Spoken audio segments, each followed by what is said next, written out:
ఆకాశవాణి ప్రాంతీయ వార్తలు చదువుతున్నది సాయి సిస్లా. ఈరోజు వార్తల్లోని ముఖ్యాంశాలు: ప్రభుత్వ శాఖల్లోని దస్త్రాలు, రికార్డులను భద్రపరిచేలా చర్యలు తీసుకోవాలని ఆయా శాఖల విభాగాధిపతులకు రాష్ట్ర గవర్నర్ అబ్దుల్ నజీర్ ఆదేశాలు జారీ చేశారు. ఎన్నికల్లో గెలిపించిన ప్రజల పట్ల శాసనసభ్యులు, లోక్సభ సభ్యులు జవాబుదారీగా ఉండాలని జనసేన అధ్యక్షులు కె. పవన్ కళ్యాణ్ అన్నారు. మిత్రపక్షంగా ఉంటూనే ప్రజల సమస్యలను ప్రభుత్వం దృష్టికి తీసుకువెళ్తామని బీజేపీ రాష్ట్ర అధ్యక్షురాలు పురంధేశ్వరి పేర్కొన్నారు. ప్రజల పక్షాన పోరాడేందుకు వైఎస్సార్ కాంగ్రెస్ పార్టీ ఎప్పుడూ సిద్ధమేనని మాజీ మంత్రి గుడివాడ అమర్నాథ్ అన్నారు. రాష్ట్ర ప్రజల తీర్పును గౌరవిస్తున్నామని ఆంధ్రప్రదేశ్ కాంగ్రెస్ ఏపీసీసీ అధ్యక్షురాలు వైఎస్ షర్మిల తెలిపారు. వార్తల వివరాలు: వివిధ ప్రభుత్వ శాఖలు, విభాగాల్లోని దస్త్రాలు, రికార్డులను సురక్షితంగా భద్రపరిచేందుకు తక్షణం చర్యలు తీసుకోవాలని ఆయా శాఖలు, విభాగాధిపతులకు గవర్నర్ జస్టిస్ అబ్దుల్ నజీర్ నిన్న ఆదేశాలు జారీ చేశారు. గవర్నర్ ప్రత్యేక ప్రధాన కార్యదర్శి నుండి అందిన ఉత్తర్వుల మేరకు రాష్ట్ర సాధారణ పరిపాలనా శాఖ ముఖ్య కార్యదర్శి ఎస్. సురేష్ కుమార్ ఆయా శాఖల కార్యదర్శులు, విభాగాధిపతులకు నోటీసులు పంపించారు. కొత్త ప్రభుత్వం కొలువుదీరే వరకు భూముల కేటాయింపులు, గుత్తేదారులకు నిధులను విడుదల, అధికారుల బదిలీలకు సంబంధించిన ఎలాంటి దస్త్రాలను ముందుకు పంపవద్దని స్పష్టం చేశారు. మంత్రుల కార్యాలయాల్లోని దస్త్రాలు, ఈ-ఫైల్స్ రూపంలో ఉన్న అన్ని అధికారిక రికార్డులను సురక్షితంగా భద్రపరచాలని అధికారులను ఆదేశించారు. ఎన్నికల్లో గెలిపించిన ప్రజల పట్ల శాసనసభ్యులు, లోక్సభ సభ్యులు జవాబుదారీగా ఉండాలని జనసేన అధ్యక్షులు కె. పవన్ కళ్యాణ్ అన్నారు. గుంటూరు జిల్లా మంగళగిరిలోని జనసేన పార్టీ కేంద్ర కార్యాలయంలో నిన్న ఆయన ఎన్నికల్లో గెలుపొందిన పార్టీ అభ్యర్థులతో సమావేశం నిర్వహించి మాట్లాడుతూ వచ్చిన ప్రతి ఓటు బాధ్యతను గుర్తు చేస్తుందని అన్నారు. ప్రజాప్రతినిధులు ఏం మాట్లాడినా ప్రజలు గమనిస్తారని, కాబట్టి బాధ్యతాయుతంగా అందరూ వ్యవహరించాలని హితవు పలికారు. భావితరాల వారు స్ఫూర్తిగా తీసుకునేలా జనసేన ప్రయాణం ఉంటుందని తెలిపారు. మిత్రపక్షంగా ఉంటూనే ప్రజల సమస్యలను నిర్మాణాత్మకంగా ప్రభుత్వం దృష్టికి తీసుకువెళ్తామని భారతీయ జనతా పార్టీ రాష్ట్ర అధ్యక్షురాలు, రాజమహేంద్రవరం లోక్సభ సభ్యురాలు పురంధేశ్వరి పేర్కొన్నారు. తూర్పుగోదావరి జిల్లా రాజమహేంద్రవరంలో నిన్న పార్టీ శ్రేణులతో ఆమె సమావేశమయ్యారు. అనంతరం పురంధేశ్వరి మాట్లాడుతూ ఎన్డీఏ కూటమిలోని పార్టీల ఆలోచన విధానాలు భిన్నమైన ఎన్నికలలో చక్కని సమన్వయంతో విజయం సాధించామన్నారు. రాష్ట్రంలో బీజేపీ 8 శాసనసభా స్థానాల్లో 3 పార్లమెంటు స్థానాల్లో గెలిచిందని తెలిపారు. గత వైసీపీ ప్రభుత్వం కేంద్ర నిధులను పక్కదోవ పట్టించారని, వీటన్నింటిపై త్వరలో ఏర్పాటయ్యే కొత్త ప్రభుత్వం దృష్టి సారించాలని కోరారు. ప్రజల పక్షాన పోరాడేందుకు వైఎస్సార్ కాంగ్రెస్ పార్టీ ఎప్పుడు సిద్ధంగా ఉంటుందని మాజీ మంత్రి గుడివాడ అమర్నాథ్ అన్నారు. విశాఖపట్నంలో ఈరోజు ఆయన పాత్రికేయులతో మాట్లాడుతూ ప్రజాస్వామ్యంలో ప్రజలు ఇచ్చిన తీర్పును గౌరవించాల్సిందేనని అన్నారు. రాష్ట్రానికి విశాఖ కీలకమని, విశాఖ నగరానికి ఉన్న అవకాశాలని కూటమి గుర్తించాలని, ఆ విషయంలో కూటమి దృష్టి పెట్టాలని అన్నారు. ప్రజా తీర్పునకు అనుగుణంగా కూటమి పనిచేయాలని అమర్నాథ్ వివరించారు.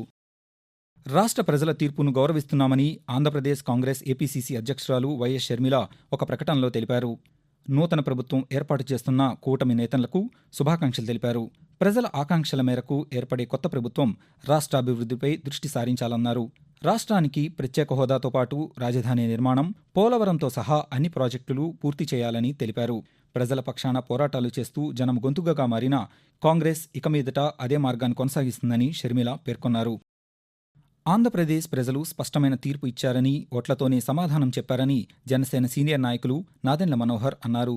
తెనాలిలోని జనసేన పార్టీ కార్యాలయంలో ఆయన మాట్లాడుతూ తెనాలి శాసనసభ స్థానంలో గెలుపుకు సహకరించిన వారందరికీ ధన్యవాదాలు తెలిపారు. ప్రజలకు తాము ఇచ్చిన హామీలను అమలు చేస్తామని, వారు ఇచ్చిన సలహాలను తప్పక పాటిస్తామని పేర్కొన్నారు. పల్నాడు జిల్లా వ్యాప్తంగా 144 సెక్షన్ అమల్లో ఉందని, ఘర్షణలకు పాల్పడే వారిపై చర్యలు తీసుకుంటామని జిల్లా ఎస్పీ మల్లికా గార్గ్ హెచ్చరించారు.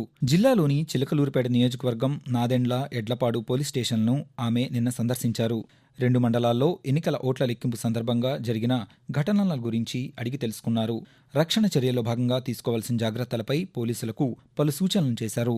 అనంతరం మల్లికా గార్గ్ మాట్లాడుతూ సార్వత్రిక ఎన్నికల ఓట్ల లెక్కింపు ప్రక్రియ సజావుగా, ప్రశాంతంగా ముగిసిందని చెప్పారు. ఫలితాల అనంతరం కొద్దిపాటి అల్లర్లు జరిగాయని చెప్పారు. చిన్న ఘటనను సైతం తీవ్రంగా పరిగణిస్తామని తెలిపారు. ముందస్తు జాగ్రత్తగానే జిల్లాలో 144 సెక్షన్ను కఠినంగా అమలు చేశామని పేర్కొన్నారు. ఆకాశవాణి ప్రాంతీయ వార్తలు వింటున్నారు. వర్షాకాలంలో కీటకజనిత వ్యాధులు ప్రబలే అవకాశమున్నందున పరిసరాల పరిశుభ్రతను పాటించాలని తూర్పుగోదావరి జిల్లా ఉప వైద్య ఆరోగ్య శాఖాధికారి డాక్టర్ కె. హరిబాబు అన్నారు. మలేరియా వ్యతిరేక మాసోత్సవాల్లో భాగంగా రాజమహేంద్రవరంలోని కంబాలపేట ప్రాథమిక ఆరోగ్య కేంద్రంలో అవగాహన కార్యక్రమం నిర్వహించారు.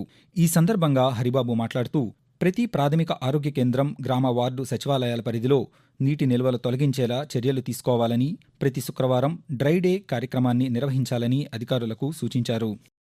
దేశంలో 2023-24 ఆర్థిక సంవత్సరంలో మొత్తం ఆహార ధాన్యాల ఉత్పత్తి 3,288 లక్షల టన్నులకు పైగా ఉంటుందని అంచనా వేస్తున్నట్లు కేంద్ర వ్యవసాయ శాఖ తెలిపింది. వ్యవసాయ మంత్రిత్వ శాఖ విడుదల చేసిన ప్రధాన వ్యవసాయ పంటల 3వ ముందస్తు అంచనాల నివేదిక ప్రకారం మొత్తం వరి ఉత్పత్తి 1,367 లక్షల టన్నులుగా ఉంటుందని, గోధుమ ఉత్పత్తి 1,129 లక్షల టన్నులుగా అంచనా వేస్తున్నట్లు తెలిపింది. ఇది గత సంవత్సరం గోధుమ ఉత్పత్తి కంటే 23 లక్షల టన్నులు అధికమని పేర్కొంది. అలాగే కంది ఉత్పత్తి సుమారు 34 లక్షల టన్నులుగా ఉంటుందని అంచనా వేస్తున్నామని, ఇది గత సంవత్సరం ఉత్పత్తి కంటే 0.73 లక్షల టన్నులు ఎక్కువని వివరించింది. విస్తీర్ణం, ఉత్పత్తి, దిగుబడికి సంబంధించిన ముందస్తు అంచనాలతో ఖరీఫ్, రబీ సీజన్లు ఉన్నాయని మంత్రిత్వ శాఖ తెలిపింది. భారత పోలీస్ సర్వీస్ ఐపీఎస్ అధికారులు బిందు మాధవ్, అమిత్ బర్దార్లపై సస్పెన్షన్ను తొలగిస్తూ కేంద్ర ఎన్నికల సంఘం ఉత్తర్వులు జారీ చేసింది. గత నెలలో రాష్ట్రంలో ఎన్నికల పోలింగ్ రోజు తర్వాత పల్నాడు, అనంతపురం జిల్లాల్లో జరిగిన ఘర్షణలను అడ్డుకోవడంలో ఆయా జిల్లాల ఎస్పీలుగా విఫలమయ్యారనే కారణంతో మే 16న సస్పెండ్ చేస్తూ ఎన్నికల సంఘం ఆదేశాలనిచ్చింది. తాజాగా వాటిని ఉపసంహరించుకుంటున్నట్లు కేంద్ర ఎన్నికల సంఘం ఉత్తర్వుల్లో పేర్కొంది. వాతావరణం. రాష్ట్రంలో నైరుతి రుతుపవనాలు ఇప్పటికే రాయలసీమ జిల్లాల్లో పూర్తిగా విస్తరించాయని, రాబోయే 3 లేదా 4 రోజుల్లో కోస్తాంధ్రలోని కొన్ని ప్రాంతాలకు విస్తరించేందుకు అనుకూలంగా ఉన్నాయని అమరావతి వాతావరణ కేంద్రం తెలిపింది. రాయలసీమ పరిసర ప్రాంతాల్లో రాబోయే 3 రోజుల్లో తేలికపాటి నుండి భారీ వర్షాలకు అవకాశముందని పేర్కొంది. ఈరోజు అల్లూరి సీతారామరాజు, బాపట్ల, ఏలూరు, కాకినాడ, కృష్ణా, పార్వతీపురం మన్యం జిల్లాల్లో భారీ వర్షాలు, మిగిలిన జిల్లాల్లో తేలికపాటి నుండి ఓ మోస్తరు వర్షాలు కురుస్తాయని అంచనా వేస్తోంది. వర్షాలతో పాటు పిడుగులు పడే అవకాశముందని, ప్రజలు అప్రమత్తంగా ఉండాలని విపత్తుల నిర్వహణ సంస్థ పేర్కొంది. శ్రీకాకుళం నియోజకవర్గం సమగ్రాభివృద్ధికి 6 సూత్రాల ప్రణాళిక అమలు చేస్తామని టీడీపీ తరపున శ్రీకాకుళం శాసనసభ్యునిగా ఎన్నికైన జి. శంకర్ అన్నారు. ఈరోజు శ్రీకాకుళంలో ఆయన మాట్లాడుతూ ప్రభుత్వ సహకారంతో శ్రీకాకుళం అభివృద్ధికి కృషి చేస్తానని తెలిపారు.